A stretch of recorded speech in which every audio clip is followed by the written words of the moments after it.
You're listening to Leadership Powered by Common Sense with your host, Doug Thorpe. Here's Doug.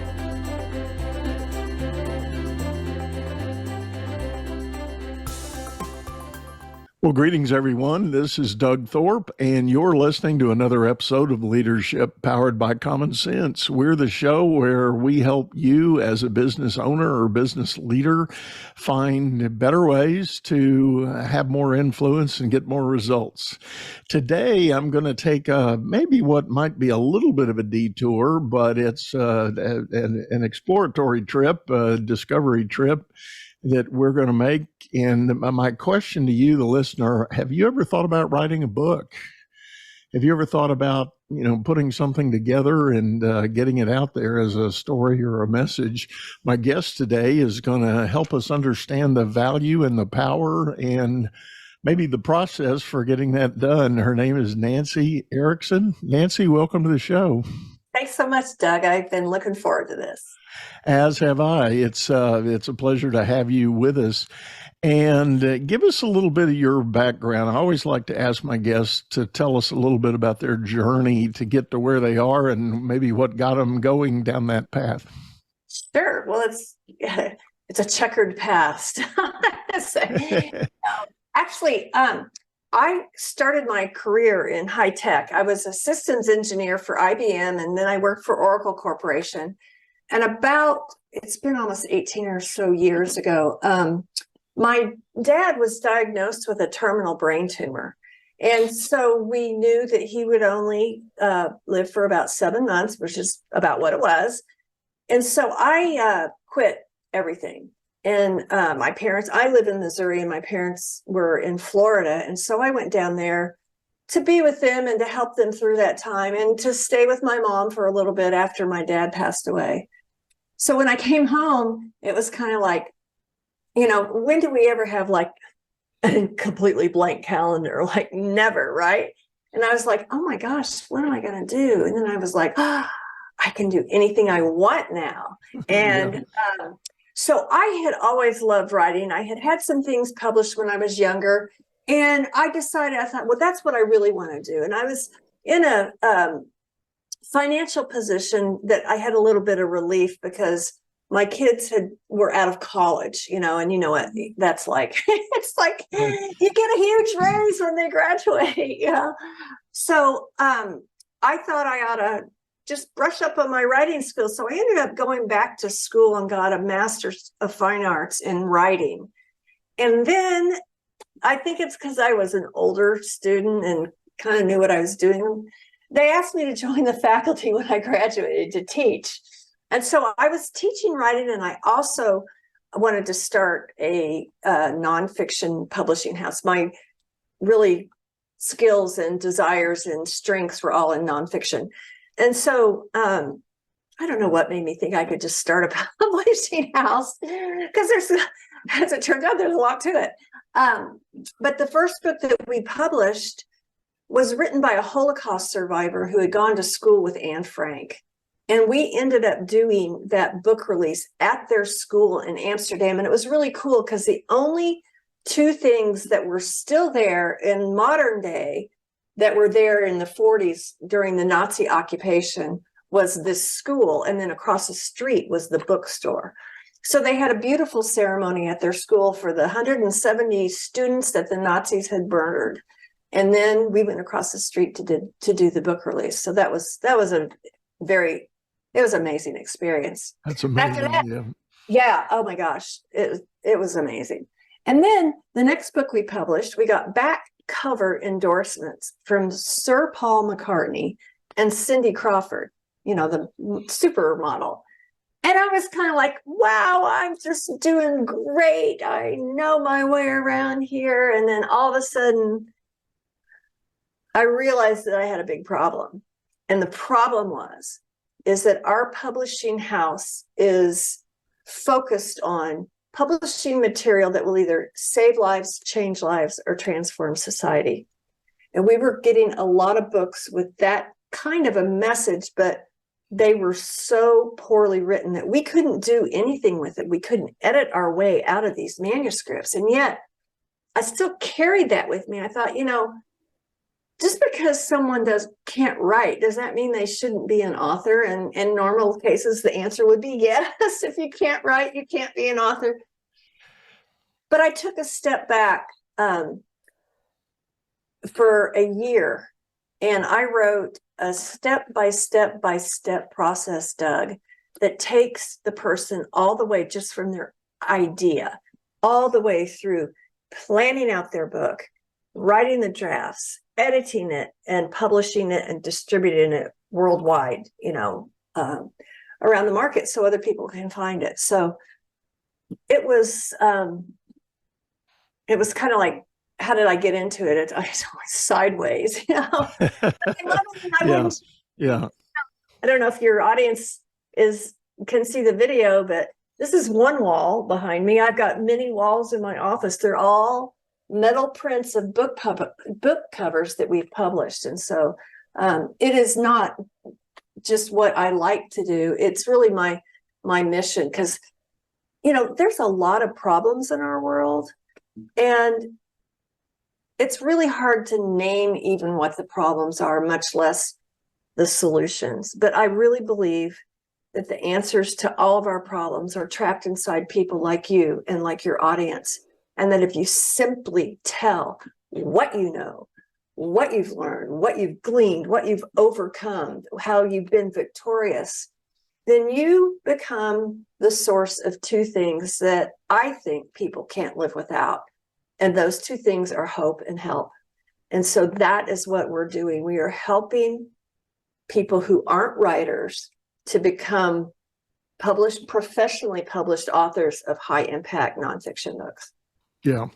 Well, and I think your point is a very valid one. I think for all the troubles in the world, people can get overwhelmed by just turning on the news every day, or, opening their eyes and taking in what might be going on around them, whether it's in their community or even at work.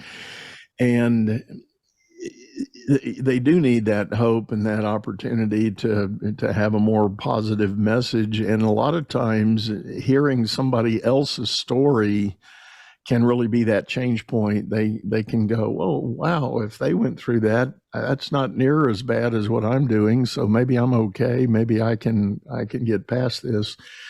And I think it's those kind of stories that are so important. But at the same time, I think the people that have those stories to tell get overwhelmed just at the thought of creating a book, because maybe they weren't great writers in school. Maybe they struggled with those composition assignments and it kind of turned them off, or maybe they didn't like reading all that much. So, associating with a book is not necessarily, but I would argue it's not even about the media so much, although, you're an expert in book publishing, but I think it's the message. It's the way to get the story out there. Yeah, definitely. Yeah. And the other thing you said about people who didn't like reading or weren't good at writing and stuff, a lot of people feel if they had learning disabilities, they feel kind of cut out from that. And that's just not the case at all. That's not,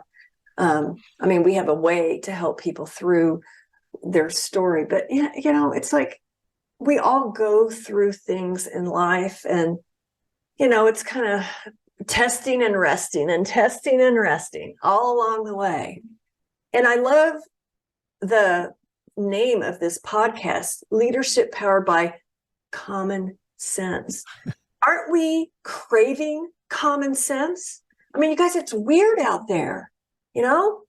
And we need the voices of people who have a level head and have solutions. And you don't know everything, but you're one thing. And that's why we actually do a lot of business books. And those are people who have found a way to maybe jumpstart or they went through a lot in the beginning and they would like to help people sidestep those obstacles. And so we have books like that. But the other classification is kind of what I was talking about earlier, is the overcomer, the person who has been through things, and come out victorious on the other end, or at least still alive and breathing. Right. Well, again, I do want to kind of lean in and maybe walk through the process that you've developed. The one thing that comes to my mind when I was first thinking about starting my first book, I was following a mentor that was kind of an author and publisher, and he was putting out a lot of good training things. And one of the key things that he shared was the question where some people get balled up in trying to get a manuscript put together. Choose whether you want to be the author or the writer. And his point was people get stuck, and he had his own personal experience doing this. You start thinking about your story and you start putting it down, but you immediately start critiquing the grammar and the punctuation and the word choices, and you get stuck on the editing part. And that's the writer part, I think. And you're not really continuing the conscious stream of thought to be the author putting Right. this message out there. So his advice was turn off the writer brain and maybe even hire that out later, but you get the story down, put your ideas. Doug, that is really incredible advice, because I have seen and worked with people who got caught up in, well, I wrote this and now I'm going to edit it. I'm like, no, don't look at it again. Just go, go, go, go, go, go, go. We're going to get to a point where we look at everything again and we, fluff it up and polish it and perfect it. But you're right. You have to get the story out. And so that's all folded in with our process. So can I tell you a little bit about how we... Yeah, please do. That was going to be my next question. Yeah. Let's go ahead and dive into the process you've created. So it's chunked in a way that really busy people can do it. It's a very step by little step until we get all the way finished. But we always start off with a series of foundational questions that are intended to help you crystallize your message. And so there are things like, why are you even doing this? What's your motivation? Who is your audience? And how will that audience be changed as a result of reading your message? And so there's 12 of these questions. And so we end up distilling those answers down into a purpose statement for your book. And that says, the purpose of this book is to do this particular thing for this specific audience, period. You can't put everything you know in a book about, but so we have to define what are the, what's the fenced in area that we're going to address in this book. And so the purpose statement helps you to prioritize what's in your book, but it also gives you your marching orders. Your job is now to deliver that audience to realize the purpose. So one of the things that I found that people have difficulty with is trying to plan a book in an outline. I mean, that's what gets people that sick to their stomach school feeling and such. Yeah. People just, gosh, don't box me in like that, So we do plan out every aspect of your book before you start writing it, but it's in a process I developed called book mapping.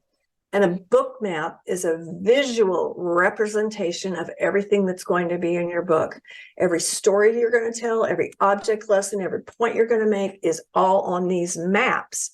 And so the beauty of that, and there's going to be one for each chapter, but the beauty of that is that when you have these maps and you start to sit down to actually do the writing, there's no such thing as writer's block, because writer's block is really just kind of sitting there and fiddling around and not thinking, I don't know what I'm supposed to be doing, it's wasted time.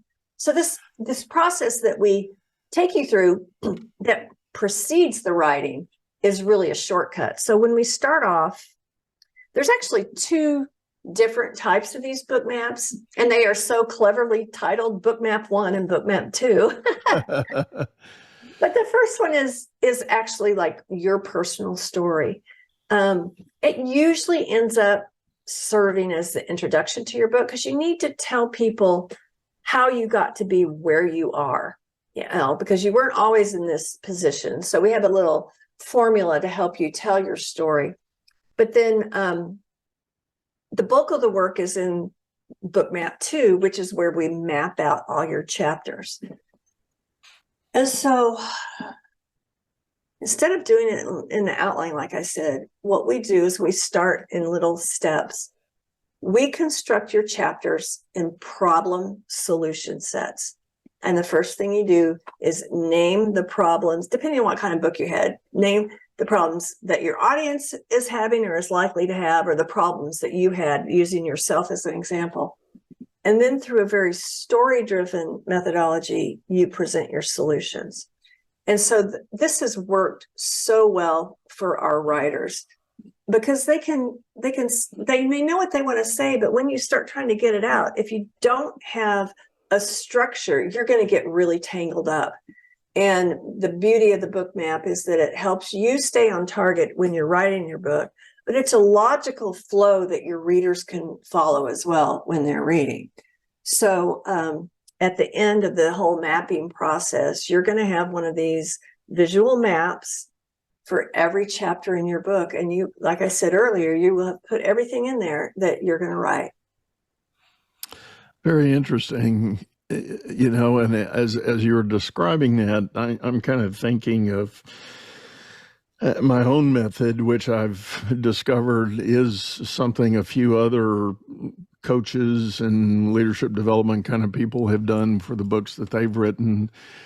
What I find, and I'll just share this as a thought, when I want to try to publish something about one of the subject areas that I may deal with as an executive coach or a business advisor, I don't really start with a master plan, but rather I make it a habit to collect little daily nuggets, I call them. If I'm in a coaching session and there's one little discussion we have that's a particularly powerful and more universally true situation that could be a good message, I'll make a note of that, and I keep a file in a drawer of all these little inspirational thoughts.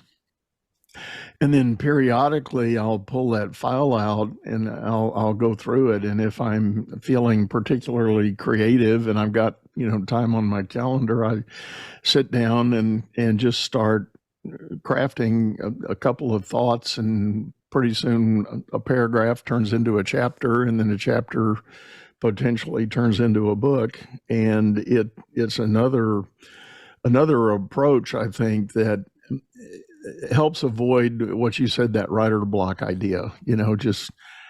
I can get how writer block would be present for somebody like I don't know, a mystery novelist that's trying to keep the string alive.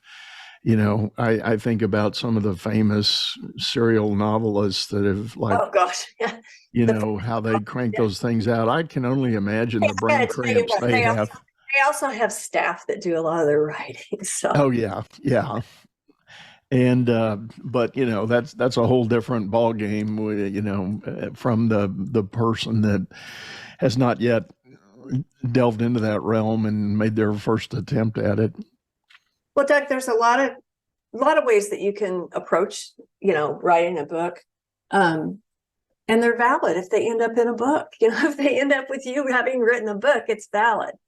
But what we've tried to design is something that people who have no idea what to do or how to even approach it, or are afraid of, taking that step. So, so I mean, that's worked for you. And I know that our method also works for people as well.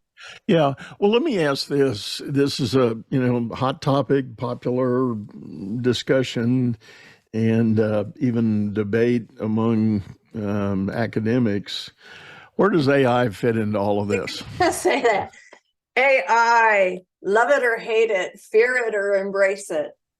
Well, none of us know where this is going, right?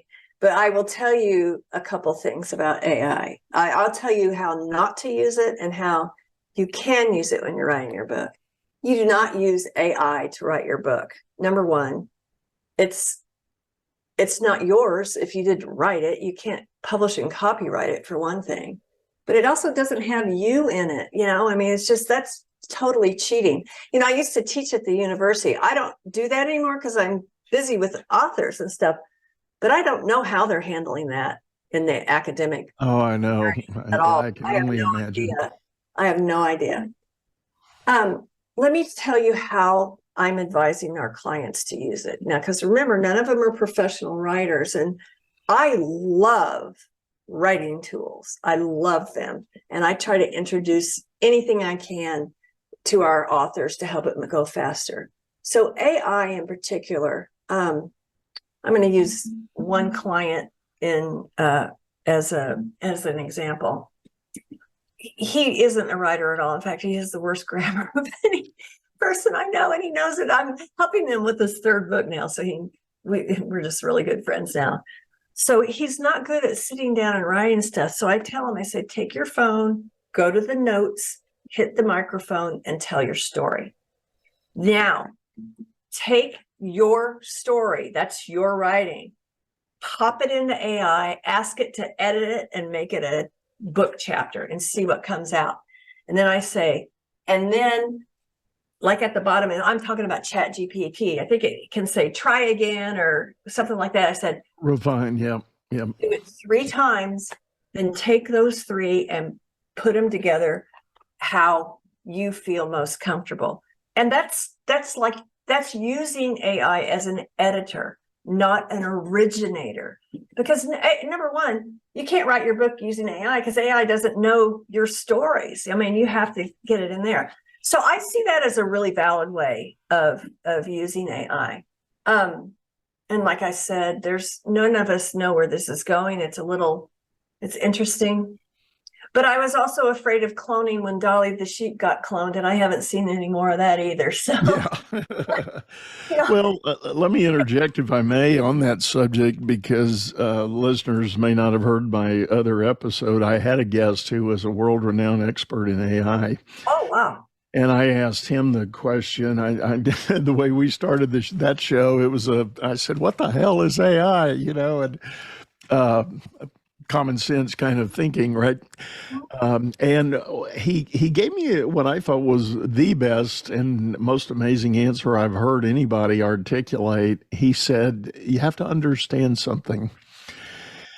He said, "The human brain has one primary strength, and that is when it comes to learning and cognitive thinking and all of that, it is a pattern recognition engine."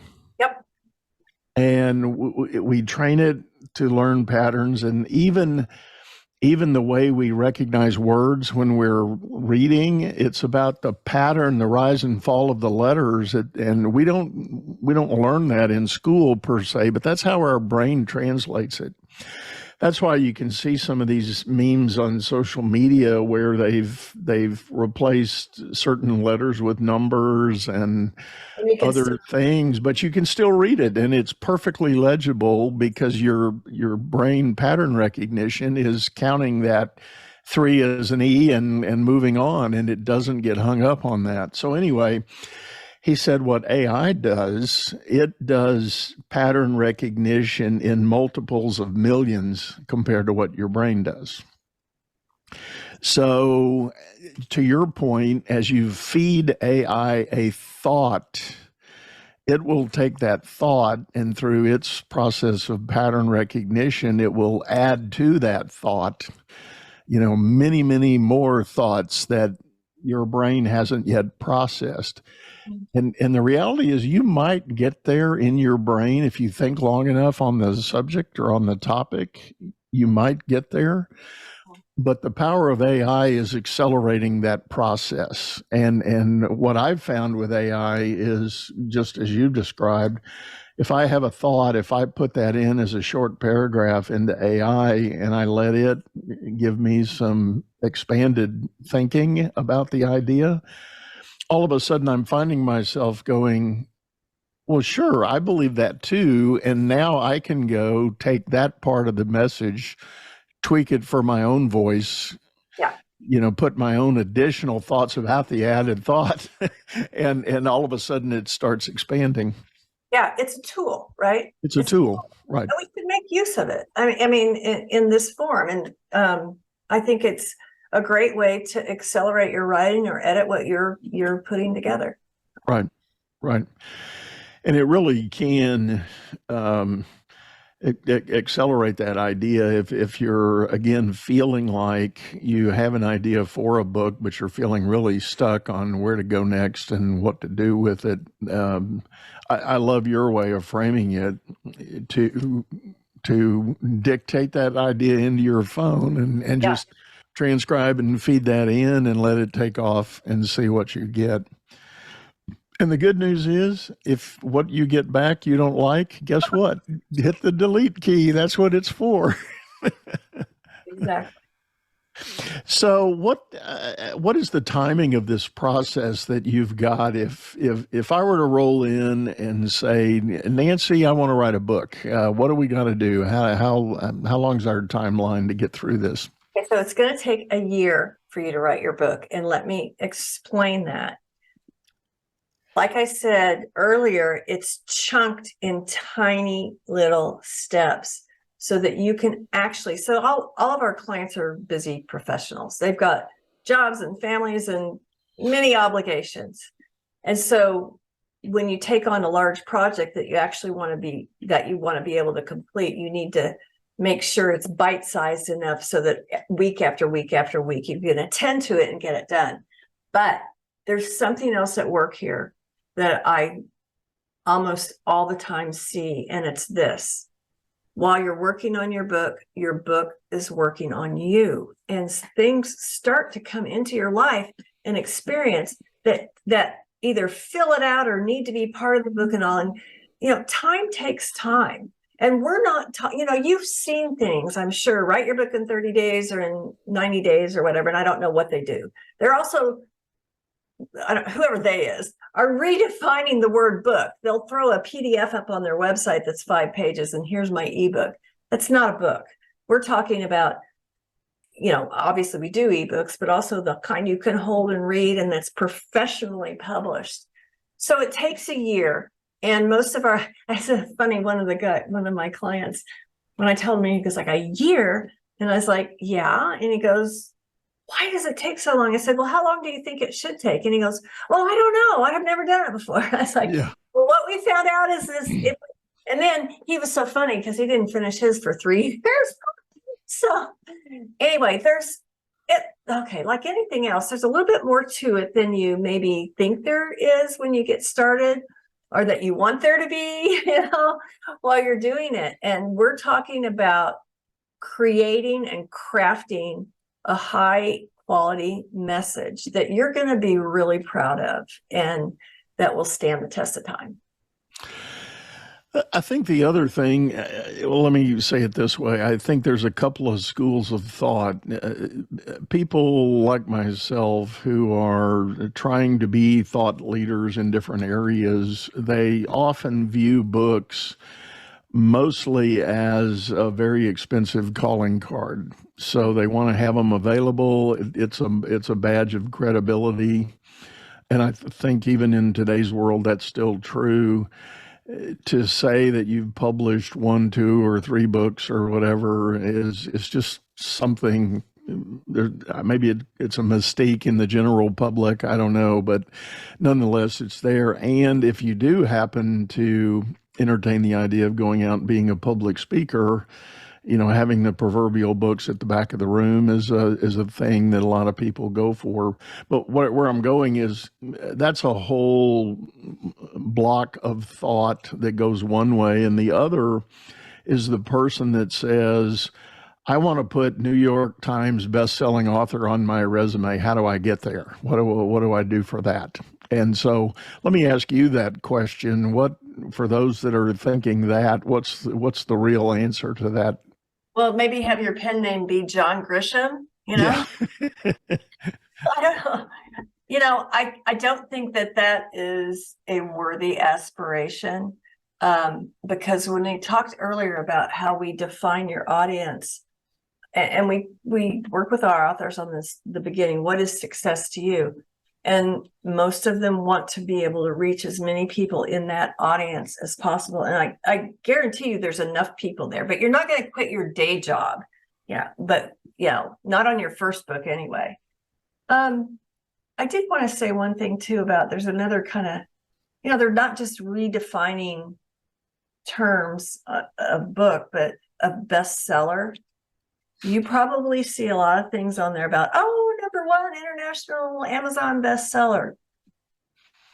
I have no regard for Amazon bestsellers in the least at all. And it's kind of it's a gamified thing where, you have somebody's usually helping you, but what you do is you reduce the cost of your book to $1.99 or 99 cents even, I've seen.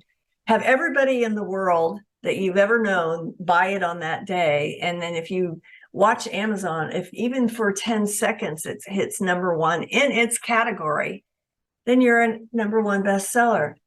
Nobody ever talks about the next day, and so I just think we need to be more authentic about things. I mean, that's really not a bestseller. I mean, I respect the New York Times, I respect the USA Today bestseller list, but you know what? You can pay $50,000 and be on the USA Today bestseller list. So what is it? The point is the impact that your book makes. How are you able to reach other people and help change, their lives? Well, and thank you for saying that, because I do think people get a little bit hung up on that. They say, well, if I'm going to do this, I want to shoot for the stars, and that's the classic sort of overachiever profile. Yeah, most of us are that. So among a lot of people I know and work with.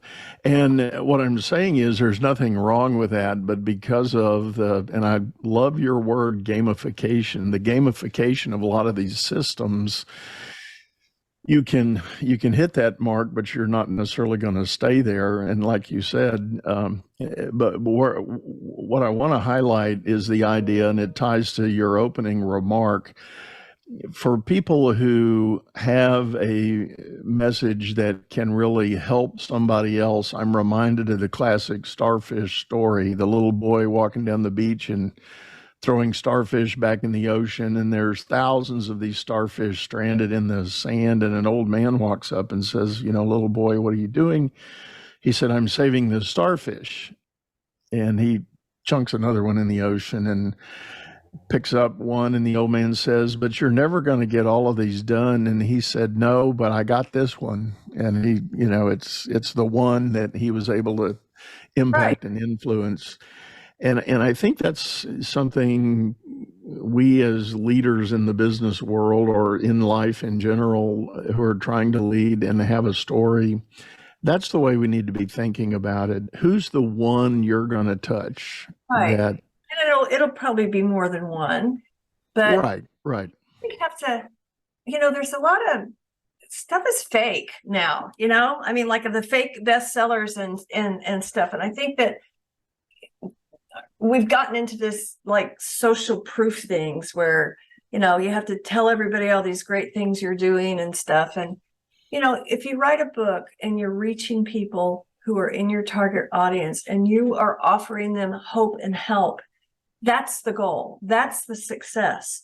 And you're really the only one who has your story. So you're the only one who can do it. Right. Well, and if I may, I'll add to that thought. I think that's another place where I see people getting a little hung up on being able to come forward and tell that story. They're too consumed with trying to be like somebody else in their industry or their niche or their field of expertise. They're trying to shape their brand to be like, I'm going to just drop some names like a Tony Robbins or a Brandon Bouchard or something like that. And wants that. Nobody wants a lookalike. Those guys didn't get there by doing that. They were their authentic self, offering their way of thinking. And Yeah, you're right. And I think people learn a lot when they go through the process to learn to stand in their own power, in their own selves, and tell their story their way. Because nobody, like I said, nobody wants a copycat. You hate that. Right. Right. Being original means being you, because you are original. Well, Nancy, this has been wonderful, and thank you for jumping in and sharing with us. Tell folks the best way to get a hold of you if they're interested in learning your process and maybe even having a chat with you about it. Absolutely. Well, the easiest way is to go to my website. It is thebookprofessor.com. Across the top navigation, there's a link that says schedule a call with Nancy, and you just schedule that and you pop into my calendar and find the time that works for you. And I want to say, I really invite you to do that. I mean, I love talking to people just about their book ideas. I mean, I can help you vet some things out and all. And obviously there's no obligation to your listeners, but yeah, I'd love to have those conversations. Wonderful, wonderful. So thebookprofessor.com. Correct. Very good. And again, folks, this has been Nancy Erickson sitting in with us. And Nancy, thank you one last time for being here. Thank you so much. Bye-bye. Well, with that, folks, we are going to sign off. I do want to remind everybody, as always, if you're listening on your favorite streaming service, we do have a video version on this. And you really need to check out Nancy's wall in the background. All of I can't even count. There's got to be maybe 30 images just in the frame here that I can see of books that her firm has worked on, and clearly a great resource and idea if you've got this inspiration to do your own book. Check it out and give Nancy a ring. The video version, I got off track a little bit. The video version is over on YouTube, channel by the same name, Leadership Powered by Common Sense. You can hop over there, click the video archives, see all our episodes. And we've got a lot more coming at you through year end and into the new year. And boy, it's hard to believe we're going to turn a page pretty soon here and be in Q4 already. Yikes, where's the time gone? But with that, I'm going to sign off, say goodbye, and go out there and make it a great day. You've been listening to Leadership Powered by Common Sense, hosted by Doug Thorpe. If you would like to know more about the coaching and advisory services he provides, visit dougthorpe.com.